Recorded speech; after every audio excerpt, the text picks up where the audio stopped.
কুয়েতের একটি ভবনে অগ্নিকাণ্ডে কমপক্ষে ৩৫ জন নিহত হয়েছেন।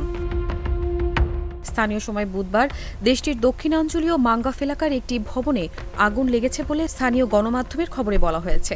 ঈদ রাশেদ হামাস নামে পুলিশের এক সদস্য কুয়েতের তথ্য মন্ত্রণালয়ের কাছে সাক্ষাৎকারে বলেন, অগ্নিকাণ্ডে নিহত ৪ জন সহ আহতদের মধ্যে অন্তত ১৫ জনকে চিকিৎসার জন্য নিকটবর্তী হাসপাতালে স্থানান্তর করা হয়েছে। রাষ্ট্রীয় বার্তা সংস্থা কুনা নিউজ এজেন্সি জানিয়েছে, সেখানে আগুন নিয়ন্ত্রণে কাজ করছেন দমকল কর্মীরা। কমপক্ষে ৪৩ জন আহত হয়েছেন এবং তাদের হাসপাতালে ভর্তি করা হয়েছে বলে জানানো হয়েছে।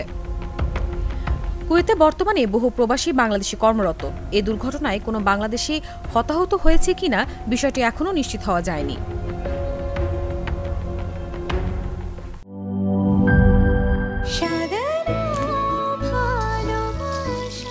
স্পেশাল মানুষদের জন্য মজাদার ম্যাজিক মাসালা ফ্লেভারে মিস্টার নুডলস। স্বাদ নাও ভালোবাসার।